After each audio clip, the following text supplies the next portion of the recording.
کیا آپ جانتے ہیں پڑوسی کا کیا حق ہے؟ جی ہاں، یہ سوال رسول اکرم صلی اللہ علیہ وسلم نے ایک مرتبہ خود اپنی مجلس کے شرکاء سے کیا۔ فرمایا کیا جانتے ہو پڑوسی کا حق کیا ہے؟ اور پھر فرمایا اگر وہ تجھ سے مدد چاہے تو اس کی مدد کر، اگر قرض مانگے تو اس کو قرض دے، اگر محتاج ہو تو اس کی اعانت کر، اگر بیمار ہو تو اس کی عیادت کر، اگر مر جائے تو اس کے جنازے کے ساتھ جا، اگر اس کو خوشی حاصل ہو تو اس کو مبارکباد دے، اگر مصیبت پہنچے تو تعزیت کر، بغیر اس کی اجازت کے اس کے مکان کے پاس اپنا مکان اونچا نہ کر جس سے اس کی ہوا رک جائے، اگر تو کوئی پھل خریدے تو اس کو بھی ہدیہ دے، اور اگر یہ نہ ہو سکے تو اس پھل کو ایسی جگہ گھر میں پوشیدہ لا کہ وہ نہ دیکھے، اور اس کو تیری اولاد باہر لے کر نہ نکلے، تاکہ پڑوسی کے بچے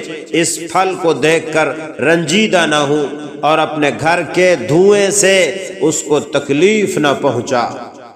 سبحان اللہ، اللہ عمل نصیب فرمائے۔